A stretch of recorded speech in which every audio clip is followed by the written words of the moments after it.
Pose ചെയ്യുമ്പോഴും re record ചെയ്യുമ്പോഴും ഒക്കെ. അപ്പം നമ്മളൊക്കെ ആ സിനിമ കാണാൻ വേണ്ടി വെയിറ്റ് ചെയ്യാണ്. നമ്മൾ ഡബ് ചെയ്യുന്ന ഭാഗം മാത്രമേ കണ്ടുള്ളൂ, പിന്നെ കുറച്ച് കാര്യങ്ങളെ കണ്ടിട്ടുള്ളൂ. എനിക്കും ജൂഡ് പറഞ്ഞ പോലെയാണ്, ഭയങ്കര പ്രതീക്ഷയായിട്ടൊന്നും പറയണ്ട, ഒരു സാധാരണ സിനിമയാണ്, അങ്ങനെയല്ലേ പറയാൻ പറ്റുള്ളൂ. കാര്യം സിനിമ കണ്ടിട്ടാണ് ആൾക്കാർ തീരുമാനിക്കുന്നത് ഇത് ഭയങ്കര ഒരു സിനിമയാണ്. ഇപ്പം എൻ്റെ സുചി പറഞ്ഞു, തുടക്കം എന്ന് പറയുന്നത് ഒരു ബിഗിനിങ് ആണ്, ആദി എന്ന് പറയുന്നത് ഒരു ബിഗിനിങ് ആണ്. അപ്പം ഞാൻ ആലോചിച്ചു, എൻ്റെ ആദ്യത്തെ സിനിമയുടെ പേര് തിരനോട്ടം എന്നാണ്, അതൊരു ബിഗിനിങ് ആണ്. കഥകളി ഒക്കെ തുടങ്ങുന്നതിന് മുമ്പ് ആ തിര മാറ്റി, തിരശീല മാറ്റി വരുന്നത്, അതൊരു തിരശീല എന്ന് പറയുന്നത് ഒരു സ്ക്രീനായിട്ട് വേണമെങ്കിൽ നമുക്ക് വിചാരിക്കാം. അപ്പോൾ ഇതൊക്കെ ഒരു പ്രീ ഡിസ്റ്റൈൻഡ്, അല്ലെങ്കിൽ നമ്മൾ വിചാരിക്കാത്ത ഒരുപാട് കാര്യങ്ങൾ ജീവിതത്തിൽ നടക്കുന്നതിൻ്റെ കൂടെ നടന്നു പോകുന്നൊരു കാര്യമാണ്. എനിക്കിഷ്ടപ്പെട്ടൊരു വാക്കാണ് വിസ്മയം എന്ന് പറയുന്നത്. വിസ്മയം എന്ന് പറയുന്നത് അതൊരു അത്ഭുതമല്ല, അതിൻ്റെ മുകളിലൊക്കെ നിൽക്കുന്ന ഒരു അങ്ങനെ അതിനൊരു കറക്റ്റായിട്ടുള്ളൊരു മീനിങ് പറയാൻ പറ്റുന്നില്ല, അത്തരത്തിലാണ്. അപ്പോൾ എൻ്റെ മകൾക്കും എൻ്റെ വീടിനൊക്കെ എനിക്ക് അത് പേരിടാനുണ്ട്. പിന്നെ ജോക്കു, ഈസ് ലൈക്ക് മൈ സൺ അല്ലേ, എൻ്റെ മോൻ്റെ.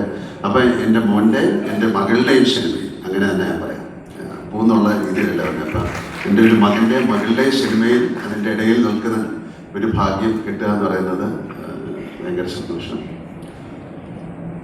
ഇതുപോലെ നിങ്ങളുടെയൊക്കെ മക്കളുടെ കൂടെ അഭിനയിക്കാൻ എനിക്ക് ഭാഗ്യം ഉണ്ടാവട്ടെ. പിന്നെ സായിയുടെ അച്ഛനായിട്ട് അഭിനയിച്ചിട്ടുണ്ടായ ഞാൻ, പക്ഷെ സായിയുടെ അച്ഛൻ്റെ കൂടെ ഞാൻ അഭിനയിച്ചിട്ടുണ്ട്. അദ്ദേഹമായിട്ട് അഭിനയിക്കാൻ സാധിച്ചു, അത് വലിയ കാര്യമാണ്. പലർക്കും അറിയില്ലായിരിക്കും, മെഴുതിയർ പൂക്കൾ എന്നുള്ള സിനിമയിൽ അദ്ദേഹത്തിൻ്റെ അച്ഛനുമായിട്ട് എനിക്ക് അഭിനയിക്കാൻ സാധിച്ചു. ഒരുപാട് എന്താ പറയുക, നമുക്ക് ചിന്തിക്കാൻ പറ്റാത്ത അത്രയും വലിയ ആക്ടേഴ്സിൻ്റെ കൂടെയൊക്കെ അഭിനയിക്കാൻ സാധിച്ച ഒരാളാണ് ഞാൻ. അപ്പം എനിക്ക് അത് ഇവരുടെ കൂടെ അഭിനയിക്കുമ്പോഴും ഒരു ഭയങ്കര സന്തോഷം തോന്നുന്നു. ഇതിൻ്റെ പുറകിൽ പ്രവർത്തിച്ച എല്ലാവർക്കും, ഞാൻ ഓരോരുത്തരെ ഞാൻ എടുത്ത് പറയുന്നില്ല, എല്ലാവർക്കും. ഞാൻ ലൊക്കേഷനിലുണ്ടായിരുന്നു, ഞാൻ ലൊക്കേഷനിൽ പോയിരുന്നു. അപ്പോൾ അത് ഞാൻ കണ്ടു, അവർ വളരെ ഒരു ഫ്രണ്ട്ലി ആയിട്ട്, അങ്ങനെയാണ് ഒരു പിക്നിക്ക് പോലെ വേണം ഒരു സിനിമ ഷൂട്ട് ചെയ്യാൻ ആഗ്രഹിക്കുന്ന ആളാണ് ഞാൻ. കാര്യം നമ്മൾ പണ്ട് ഷൂട്ട് ചെയ്തുകൊണ്ടിരുന്ന സമയത്തൊക്കെ ഇപ്പം ഒരുപാട് ആർട്ടിസ്റ്റുകളും ഒക്കെ ആയിട്ട് ഞങ്ങൾ ശരിക്കും ഒരു ഫാമിലി പോലെയാണ് ഷൂട്ട് ചെയ്തിട്ട്. വി ഡോണ്ട് ഫീൽ ലൈക്ക് നമ്മളൊരു ജോലി ചെയ്യുന്നതായിട്ട് തോന്നില്ല. അങ്ങനെ തോന്നുമ്പോഴാണ് നമുക്ക് ഒരുപാട് പ്രശ്നങ്ങളുണ്ടാകുന്നത്. പക്ഷേ ഈ സിനിമയിലൊക്കെ ഏറ്റവും നല്ല രീതിയിൽ ആ സിനിമയെ കൊണ്ടുപോകാൻ സഹായിച്ച മിസ്റ്റർ ആൻ്റണി പെരുമ്പാവൂരിന് സ്പെഷ്യൽ നന്ദി. ആൻ്റണി അങ്ങനെയാണ്, ആ സിനിമയ്ക്ക് വേണ്ടിയിട്ട് ആൻ്റണി എൻ്റെ കൂടെ 39 വർഷമായി. അപ്പോൾ ആ 39 വർഷം കൊണ്ട് സിനിമ എന്താണെന്ന് പഠിച്ച ഒരാളാണ്.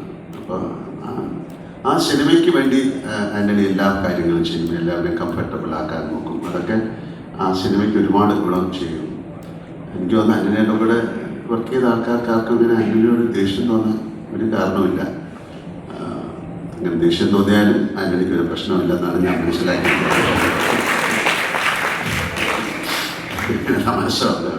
പക്ഷെ എന്തായാലും വളരെ സന്തോഷം ഉള്ള ഒരു ദിവസമാണ്.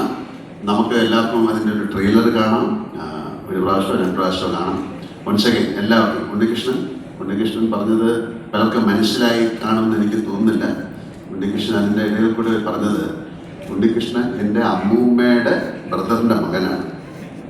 ഉണ്ണികൃഷ്ണൻ വളരെ കൊച്ചിലെ കാലം നമ്മുടെ വീട്ടിൽ. അപ്പോൾ അദ്ദേഹത്തിന് ഭയങ്കര ഒരു പുള്ളിക്ക് പോകുന്ന ഒരു വൈകാരിക നിമിഷമാണ്. കാര്യം നമ്മുടെ വീട്ടിൽ ആരും അഭിനയിക്കാൻ തുടങ്ങിയില്ല, ഞാനാണ് തുടങ്ങിയത്. അപ്പോൾ ആ ഒരു ലെഗസിയിലേക്ക് വരുന്നില്ലേ ഇങ്ങനെ ഒരു കാര്യങ്ങൾ വരുമ്പോൾ വലിയ കാര്യം. അപ്പം നമ്മുടെ കുട്ടികളെയൊക്കെ നിങ്ങളാണ് ഇത് നോക്കേണ്ടത്, അങ്ങനെയൊക്കെ പറയാം അല്ലേ. നിങ്ങളുടെ കൈകളിലേക്കാണ് വരുന്നത്. കൂടെയുള്ള എല്ലാവരും, ഒരിക്കൽ കൂടെ ഇതിൽ അഭിനയിച്ച എല്ലാവരോടും ഞാൻ എന്താ പറയേണ്ട, ഒരു സ്നേഹം പറയുന്നു. നന്ദി എന്നൊന്നും പറയുന്നില്ല, അതൊക്കെ വലിയ വാക്കുകളാണ്, അത് പറയാൻ പറ്റുന്നില്ല. വളരെ സ്നേഹത്തോടെ, വളരെ സന്തോഷത്തോടെ നല്ല ഒരു ഈവനിങ് ആയി മാറട്ടെ. Thank you Suchi for taking care of Maya. Shanthi ആൻ്റണിയുടെ വൈഫ് ശാന്തി ഫുൾ ടൈം ഉണ്ടായിരുന്നു. Jokku was very helpful. ആൻ്റണിയുടെ മോളുണ്ടായിരുന്നു, പൊന്നു ഉണ്ടായിരുന്നു, അങ്ങനെ എല്ലാവരും